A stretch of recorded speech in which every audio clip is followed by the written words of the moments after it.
देखिए, इन सभी बड़े नेताओं पर अकेले तेजस्वी भाजपा, चूँकि तेजस्वी काम के जरिए महागठबंधन का नेतृत्व और जितने नेता आए, बिहार में 17 साल शासन और देश में 10 साल शासन, वो जो कहे उसमें से एक भी। इसलिए लोगों के दिमाग में कथनी और करनी में फ़र्क करने वाला और कथनी और करनी के साथ एक रहने वाला दोनों की पहचान हो गई है। इसे नेता जितने आए भाजपा के और दूसरे लोग, वो सभी के सभी बहुत हल्का। एक समय हम लोग सुने थे दुनिया में सबसे झूठ बोलने वाला हिटलर था। अच्छा। और अभी के समय में अगर दुनिया में शुमार किया जाए तो झूठ बोलने वाला मोदी। मंदिर मस्जिद आस्था का विषय है और हम लोग हर आस्था का स्वागत करते हैं। वो मंदिर मस्जिद आस्था के लिए नहीं कहते, उनको मंदिर मस्जिद के नाम पर अपनी कुर्सी को बदल, जो रोटी नहीं दे सकती, जो शिक्षा नहीं दे सकती, जो रोजगार नहीं दे सकती, जो देश को सुरक्षित नहीं रख सकती, जो घोटाले का दर को 50-100 गुना जो बढ़ा दे सकती, इसमें अवधेश कुमार की जीत नहीं होगी, किसी एक गठबंधन की जीत नहीं होगी, ये बेगूसराय के मान और सम्मान की जीत होगी। यही हम उनसे अपील। और देखना यह है कि इस बार बेगूसराय में मतदान किस रेशियो में होता है, क्योंकि पूरे बिहार में ही मतदान का जो प्रतिशत है वो घटता जा रहा है। जी नमस्कार, स्वागत है आपका। मैं हूं अविनाश भट्ट, आप देख रहे द न्यूज़ हॉल। देखिए, चौथे चरण का मतदान के चुनावी प्रचार का आखिरी पड़ाव है ये। आज के बाद चुनावी प्रचार नहीं होंगे। जिस तरीके से शोरगुल और शोर शराबा है वो सब ठप हो गया है। खैर, तमाम जनप्रतिनिधि अपनी पूरी मजबूती से आज आखिरी दिन का चुनाव प्रचार किया है। हमारे साथ अवधेश राय जी हैं, इंडिया समर्थित उम्मीदवार हैं, और आज इनके भी तरफ से एक बड़ा जनसभा का मैं कहूँ तो आयोजन किया गया, जिसमें माननीय नेता प्रतिपक्ष तेजस्वी यादव आए थे। सर, और भी बड़े बड़े नेता सर बेगूसराय आज के दौर में आए। सीएम साहब आ गए असम के, हेमंत बिस्व शर्मा जी, दूसरी तरफ योगी साहब आ गए। क्या कहेंगे, माहौल कुछ बदलता है ऐसे बड़े नेताओं के आने से क्षेत्र में? देखिए, इन सभी बड़े नेताओं पर अकेले तेजस्वी भारी है। अच्छा। चूँकि तेजस्वी काम के जरिए महागठबंधन का नेतृत्व किया। 17 महीने के शासन में उसने ये साबित कर दिया कि जो कहते हैं वो करते हैं जी। और जितने नेता आए, बिहार में 17 साल शासन और देश में 10 साल शासन, वो जो कहे उसमें से एक भी नहीं किया। इसलिए लोगों के दिमाग में कथनी और करनी में फ़र्क करने वाला और कथनी और करनी के साथ एक रहने वाला दोनों की पहचान हो गई है। इसे नेता जितने आए भाजपा के और दूसरे लोग, वो सभी के सभी बहुत हल्का तेजस्वी के सामने। तेजस्वी जी ने 4 नेशनल लीडर आए सर, गृह मंत्री आ गए सर, नितिन गडकरी आ गए सर। देखिए, नेशनल और इंटरनेशनल नेता अच्छा, जनता के जन सहयोग से बनता है जी सर। 14 में जनता ने मोदी जी को अगर प्रधानमंत्री बनाया तो कुछ मन में धारणा थी। 14 के जितने वक्तव्य थे, उनके वादे थे, 19 तक वो दिखाई नहीं पड़ा। और 19 में जो कुछ उन्होंने कहा वो आज 24 में दिखाई नहीं पड़ रहा। इसलिए नेता तो एक पे एक होते रहे हैं, लेकिन जो नेता कहता है और उसका कुछ न कुछ अंश करता है, वह नेता माना जाता है कि किसी कारणवश कुछ काम फेल हो गया, कुछ काम हुआ, लेकिन जो करेगा ही नहीं, सिर्फ झूठ ही झूठ बोलेगा जी। एक समय हम लोग सुने थे दुनिया में सबसे झूठ बोलने वाला हिटलर था। अच्छा।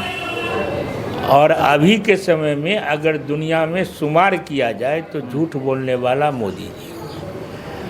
तो क्या उनकी क्रेडिट, वो आ जाए, एक बार आए, 10 बार आए, 10 बार जनता को कहें, अपनी गारंटी दे दें। गारंटी माने झूठ बोलने की गारंटी अच्छा। ये हो सकती है।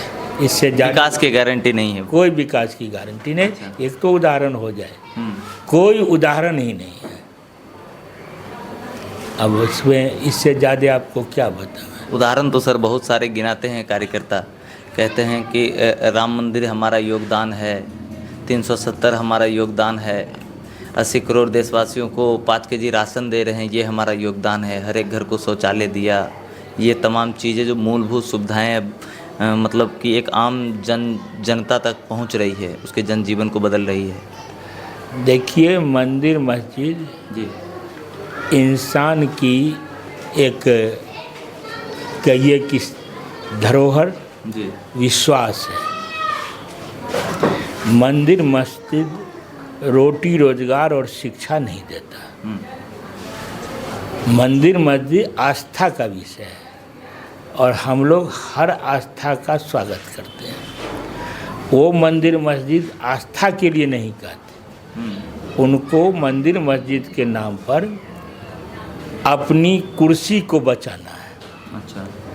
और जनता ने महसूस कर लिया 10 साल में, जो रोटी नहीं दे सकती, जो शिक्षा नहीं दे सकती, जो रोजगार नहीं दे सकती, जो देश को सुरक्षित नहीं रख सकती, जो घोटाले का दर को 50-100 गुना जो बढ़ा दे सकता है, वह आदमी मंदिर का जाप जितना भी कर ले, मन में राम बगल में छुरी, ये पुरानी कहावत है हमारे देहात में, वही धारणा है। इसलिए अब मंदिर मस्जिद के नाम पर कुछ कहने वाले मंदिर बना लिए, तो उससे कुछ बोल करके, और मंदिर बनाता है खुद भगवान की इतनी ताकत है भाई, हर इंसान के दिल में बसते हैं। आप मंदिर बना के अपने देह को क्यों पूजा करवाना चाहते हो?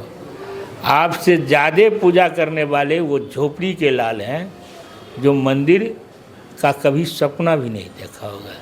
इसलिए मंदिर मस्जिद सब वाकयात बात है, इसको बोल करके लोगों को भरमाना ठहरा। सर चुनाव प्रचार का आखिरी दौर मान के चलूँ मैं तो अभी अब ये समाप्ति हो गया है लगभग, तो सर क्या घूमकर कैसा लगा सर? क्योंकि बहुत तरह की राजनीति हुई सर, मतलब हिंदू मुस्लिम हो गया, बैकवर्ड फॉरवर्ड हो गया, और भी बहुत तरह के नेता एक दल से दूसरे दल वालों को भी सपोर्ट करने चले आए।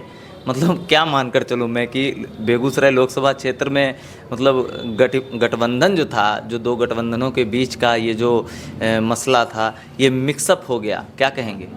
मिक्सअप नहीं हो गया, उसको कहिए एक तरफा हो गया। एक तरफा हो गया, और वो एक तरफा हमारे खिलाफ। अच्छा। हमारे पक्ष में हुआ। आपके पक्ष में हुआ? उनके खिलाफ हुआ। ये मिक्सअप जो हुआ, हमारा महागठबंधन के साथ जदयू भाजपा सबके समर्थित लोग खड़े हो गए, इसलिए वो गठबंधन अब रहा ही नहीं। चुने चुनिंदे लोग जो खाने पकाने वाले होंगे साथ में। शिवा मार्ट 2 बेगूसराय का पहला साड़ी का exclusive showroom Indian silk house agency अब आपके शहर बेगूसराय में, जहां आपको सिल्क, कॉटन, बनारसी, कांजीवरम, तुजा, पटोला, पैठानी, अन्य साड़ी। हमारा पता काली मंदिर से दक्षिण BP school 2 Hemra road, Titan world building, mobile number 9241777693। घूमने वाले वो रहे, इसलिए बेगूसराय के जनता बनाम सत्ता की लड़ाई हो गई। ठीक है। और इसमें यह सर्वविदित है, जब कभी भी ऐसा जनता के साथ टकराव हुआ है, जनता जीतती है और सत्ता हारता है, यही इतिहास है। इसलिए इस पर और ज़्यादा नहीं कहा जा सकता। हवा क्लियर कट है। चुनाव मात्र 2 दिन बचे, अब 2 दिन के बाद लोग मतदान करेंगे। आप लोग भी जनता भी जाइएगा, लोगों का मुआयना कीजिएगा, और हम समझते हैं 4 तारीख के रिजल्ट जो हम लोग कहते हैं वो कितना सही उतरा, वो जनता और आम। क्या अनुमान लगाते हैं सर? जैसे चुनाव से पहले लोग कहते हैं कि हम 4 लाख से जाएंगे, 2 लाख से निकल रहे हैं, कुछ ऐसा कुछ प्रिडिक्शन करेंगे? संख्या बल हम कुछ नहीं कहेंगे, अच्छा। लेकिन महागठबंधन जीतेगी हाँ। और सबको चकाचौंध करने वाली जीत हासिल करेगी। सर, चुनाव प्रचार का आखिरी दौर है, आप हमारे कैमरे के सामने हैं, बेगूसराय की ढेर सारी जनता आपको देख रही हैं, आपकी मतदाता आपको देख रहे हैं, तमाम लोगों से आखिरी अपील क्या करना चाहेंगे? आखिरी अपील यही करना चाहेंगे, अब मतदान 2 दिन बचे हैं जी। इस 2 दिन के दौरान बहुत सारे ठगेरे गांव में घूमेंगे, अच्छा जी। पैसे का धंधा करेंगे, कुछ खिलाने पिलाने का कारोबार करेंगे। हम अपने एक एक कार्यकर्ता और समर्थक मतदाताओं से कहेंगे, सतर्क रहिए, जगे रहिए, 24 घंटे पहरेदारी कीजिए, ठग और दलाल को गांव में घुसने नहीं दीजिए, और जो आपका मत है बेगूसराय को अमन पसंद का ज़िला बनाने, बेगूसराय को प्रदूषण मुक्त ज़िला घोषित करने, बेगूसराय ज़िला को शिक्षा और रोजगार वाला ज़िला बनाने का अगर आपका उद्देश्य है तो आप इस काम को करें और आपकी शानदार सफलता, इसमें अवधेश कुमार की जीत नहीं होगी, किसी एक गठबंधन की जीत नहीं होगी, ये बेगूसराय के मान और सम्मान की जीत होगी। यही हम उनसे अपील करें। बहुत बहुत धन्यवाद सर। जी, आपको भी बहुत बहुत धन्यवाद। तो देख रहे हैं आप, चुनाव प्रचार के आखिरी दौर में हमारे साथ मौजूद थे इंडिया समर्थित उम्मीदवार अवधेश राय जी। खैर, लोकसभा चुनाव में हमेशा बेगूसराय एक हॉट सीट बनकर रहा है और देखना यह है कि इस बार बेगूसराय में मतदान किस रेशियो में होता है, क्योंकि पूरे बिहार में ही मतदान का जो प्रतिशत है वो घटता जा रहा है। खैर, एक बारीक बात जो है अवधेश राय जी ने अभी कही है कि अब जो है आने वाले 2 दिनों में मतलब दलालों और पैसे बांटने वालों का सिलसिला जो है वो गरीबों की बस्तियों में और अनपढ़ लोगों के पास पहुंचना वो शुरू हो जाएंगे। खैर, अपने मत की शक्ति पहचाननी है और जो आपके हक के लिए लड़ रहा है, जो आपके साथ खड़ा है, उसको अपना मत देना है। आप जनता जनार्दन हैं, आप निर्णय लेंगे। लगातार बने रहे द न्यूज़ हॉल्ट के साथ। मैं हूं अविनाश भट्ट, फिर हाजिर होऊंगा आपकी सेवा में। नमस्कार। गोकुल धाम सोसाइटी एक बेहतरीन टाउनशिप जो कि बन रही है बेगूसराय में। डुप्लेक्स बनाया जाएगा और 20 फीट वाइड ब्रांच रोड की व्यवस्था की गई है, जहां आप अपना पसंदीदा 2 BHK और 3 BHK फ्लैट्स खरीद सकते। जानकारी के लिए बुकिंग के लिए संपर्क करें 9934795966।